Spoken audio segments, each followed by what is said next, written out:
Bonsoir, vous êtes chez vous, votre site préféré, Ndamli, qui revient vous entretenir de l'actualité brûlante. L'actualité brûlante, c'est le sacre de Génération Foot. Oui, on en reparle aujourd'hui. Génération Foot, 28e vainqueur de la Coupe du Sénégal de football en 55 éditions. Donc, le palmarès s'enrichit d'une nouvelle famille. Génération Foot, dont l'exemplarité de la réussite peut se passer de commentaires.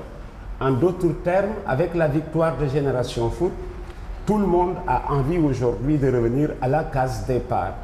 Qu'est-ce revenir à la case départ? Vous savez, en football, on ne peut pas, comme on dit, être événementiel.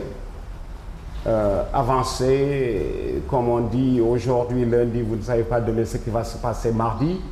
Et demain, vous trouverez des solutions aux problèmes qui se poseront. Non.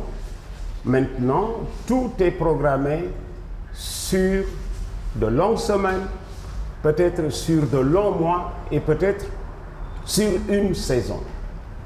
Génération Foot, la réussite doit être traitée pour servir d'exemple à ceux-là qui ont envie, comme on dit, de travailler dans ce sens.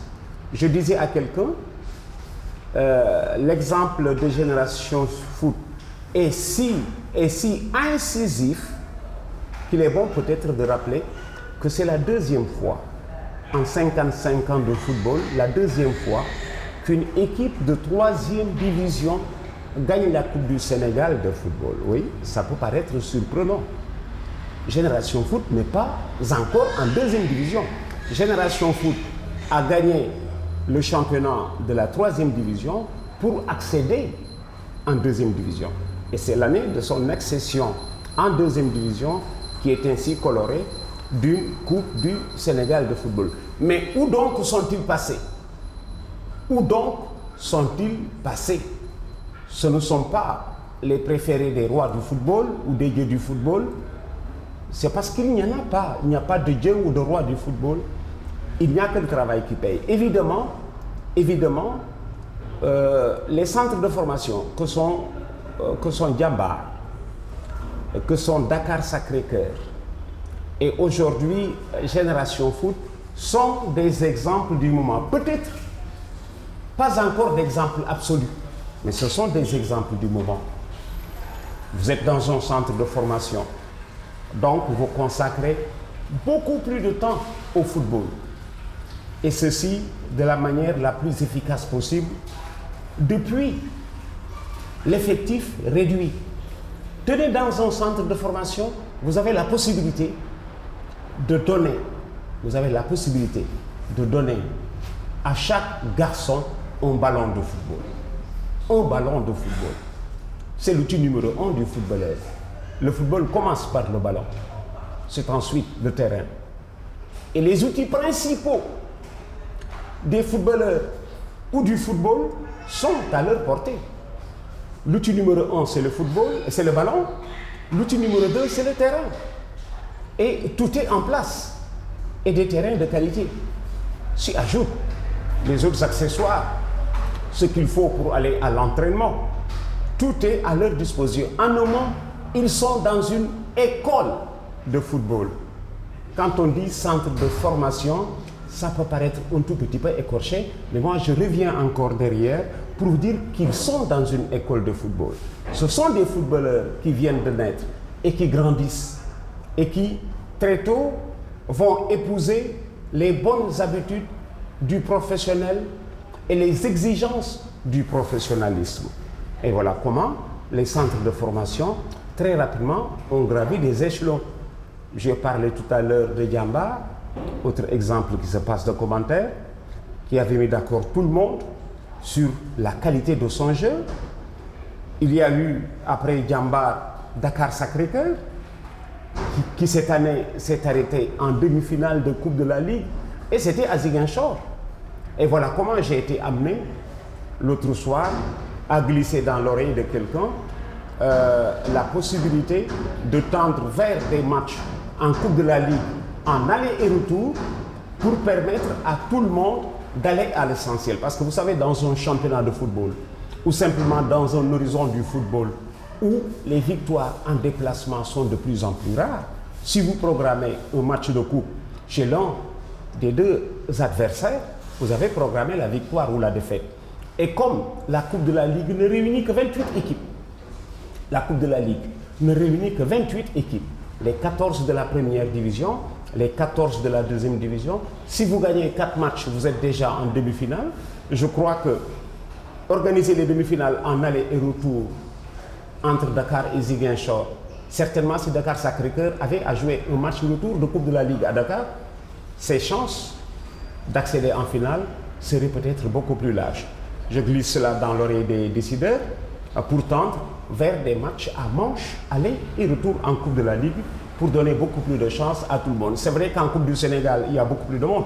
Si en Coupe de la Ligue, il y a 28 équipes, en Coupe du Sénégal, il y en a une centaine. Il y en a une centaine.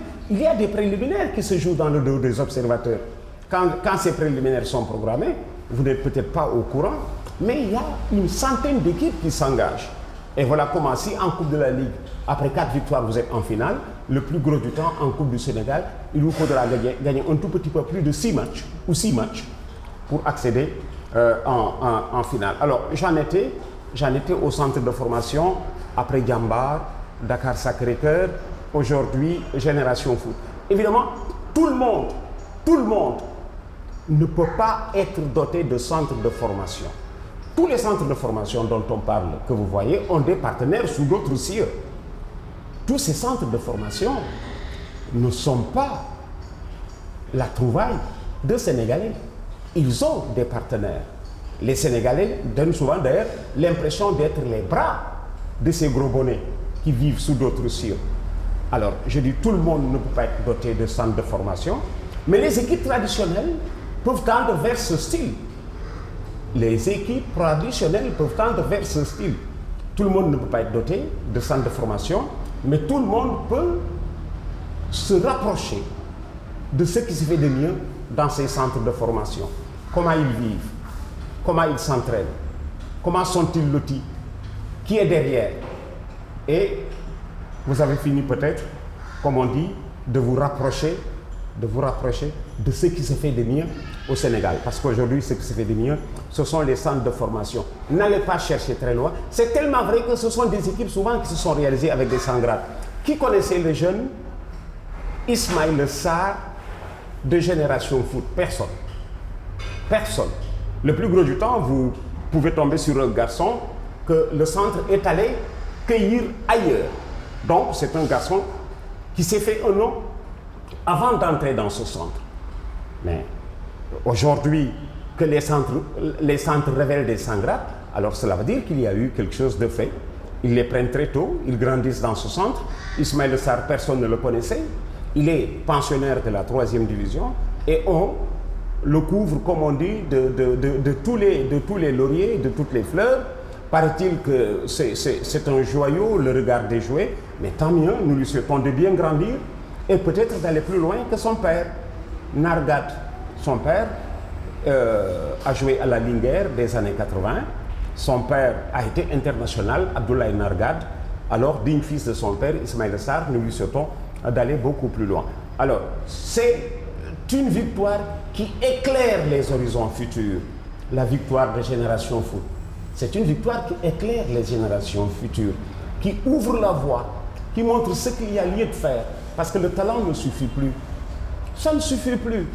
Aller faire le tour des aires de jeu navétanes, prendre l'oiseau rare dont on dit Messi ou Cristiano Ronaldo ou Ibrahimovic, cela ne suffit plus. Il faut travailler à la base et essayer de monter avec ces jeunes. Plus tard va surgir peut-être le problème de l'existence.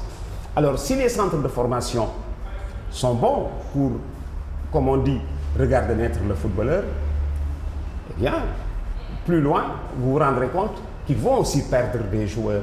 Parce que le gros bonnet qui est dehors, il attend aussi de vous tirer les marrons du feu. Ils viendront vous prendre les meilleurs joueurs. C'est peut-être déjà scellé. Et vous recommencez parce que les centres de formation ont pour vocation de former. Pas de gagner de Coupe d'Afrique. Pas de gagner de Coupe d'Afrique.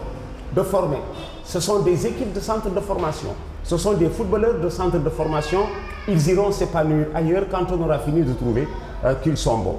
Mais la victoire de Génération Foot a le propre de dégager les horizons futurs du football. D'autant que le football sénégalais est pourvoyeur depuis plus de 10 ans. Je suis de ceux qui comprennent qu'au rythme où nous avançons, nous ne gagnerons pas de sitôt une Coupe d'Afrique. J'ai fini de souscrire à ceci depuis plus de 15 ans. J'ai compris qu'on ne peut pas gagner de Coupe d'Afrique. Quelle est l'équipe du Sénégal? Quel est le club sénégalais qui a réussi aujourd'hui à garder sa base pendant 3 ans? Ça n'existe pas. Pikine, qu'est-ce qui s'est passé? Doublé l'année dernière, dégringolade de cette année, 2e division. Ils vendent des joueurs. Ils n'y échappent pas. Et pourquoi? Pour survivre. Il vaut mieux vendre 3 joueurs dans l'année et essayer, comme on dit, d'assurer le salaire de ceux-là qui sont restés. Ces 3 joueurs pour entretenir une quinzaine, ça en vaut la peine. Et il n'y a pas d'autre manière de comprendre pourquoi et comment Pikine, après avoir taquiné les hautes cimes, aujourd'hui a le nez dans le gazon. Ça va de soi. Alors, félicitations à Génération Foot, mais aussi et surtout, autre exemple à ruminer avec Génération Foot, la réussite d'Abdoulaye Sarr. Il y en a qui ont appris tard qu'il y avait la main salvatrice d'Abdoulaye Sarr. Les Sénégalais, ils sont impatients. Ils sont si impatients qu'ils se font eux-mêmes des adversaires qui demain les battront. Abdoulaye Sarr, il a été presque poussé vers la sortie du côté du Jaraaf. Et c'est lui qui élimine le Jaraaf en demi-finale. C'est lui qui gagne la Coupe du Sénégal. Quand Génération Foot subitement s'est retrouvé au soleil du football, les gens ont cherché à comprendre qui était là. Il y avait aussi Abdoulaye Sarr, qui avec son expérience de la haute compétition depuis aujourd'hui 20 ans, depuis Peter Schnittger, souvenez-vous. Depuis Peter, et peut-être avant Peter, Abdoulaye Sarr était là.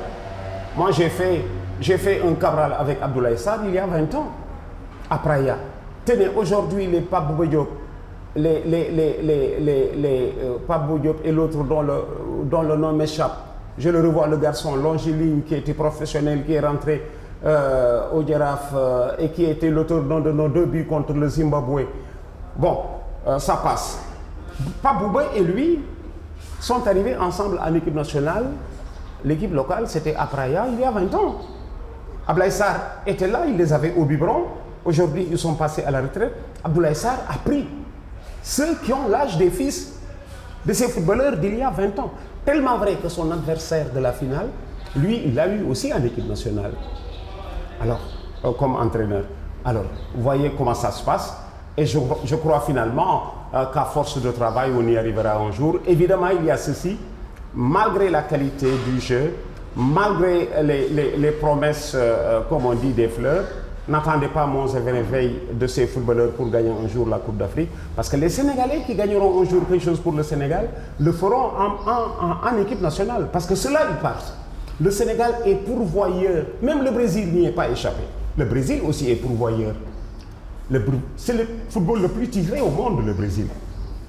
Ce n'est pas une direction du professionnalisme. Quelles sont les directions? L'Espagne, l'Angleterre, l'Allemagne, l'Italie, la France. Ce sont les 5 directions du professionnalisme. Voilà comment un jour le football mondial trouvera capitale en Europe. Le Brésil est plus titré mais n'est pas pourvoyeur. Nous ne pouvons pas être, mais est plutôt pourvoyeur. Ce n'est pas une direction du professionnalisme. C'est le plus titré mais il est pourvoyeur. Le Sénégal est pourvoyeur jusqu'à nouvel ordre. Parce que pour le moment, nous sommes encore pays de footballeurs. Et voilà comment les centres de formation prolifèrent. Nous sommes pays de footballeurs et non pays de football. Pays de footballeurs, tu produis des footballeurs. Pays de football, tu peux accueillir les professionnels les plus chers. Les plus chers. Nous ne sommes pas prêts. Même s'il y a esquisse, avec dans notre championnat, de temps en temps, des Gambiens, ça commence. Il y a eu des Guinéens. Il y a eu même je me souviens, des Nigérians qui sont passés. Ce sera comme ça, c'est un début. Plus tard, on verra de quoi demain sera fait. Alors, félicitations à Génération Foot d'avoir ouvert un autre débat. Celui-là qui, un jour, peut profiter au football sénégalais. Et voilà comment la réussite de Génération Foot, déjà en 3e division, 2e victoire d'une équipe de 3e division en 55 ans de football, c'est un sujet qui pousse à la réflexion. Et dans cette réflexion, prenons ce qui peut nous être utile pour demain, parce que c'est encore un football, comme on dit, voilà, dans l'œuf. Tout de suite, on n'attend pas d'aller conquérir l'Afrique. Heureusement qu'il y a de jeunes footballeurs qui poussent, à l'image de Ismaïla Sarr, qui a été le joueur de la finale, dont on dit beaucoup de bien, promis à un grand avenir. On souhaite en avoir d'autres. Heureusement que c'est quelqu'un qui sort déjà du centre de formation, qui était un nulliste anonyme avant ces 4 ou 5 matchs qui ont conduit à la finale de la Coupe du Sénégal, victorieuse et joyeuse finale pour ce jeune homme. Le sujet était destiné à Génération Foot pour l'exemplarité de sa réussite. Merci d'avoir choisi ce site Ndamli. La prochaine, pour un tout autre numéro, pour un numéro d'importance, de réflexion au profit de notre football. Ndamli, jërëjëf.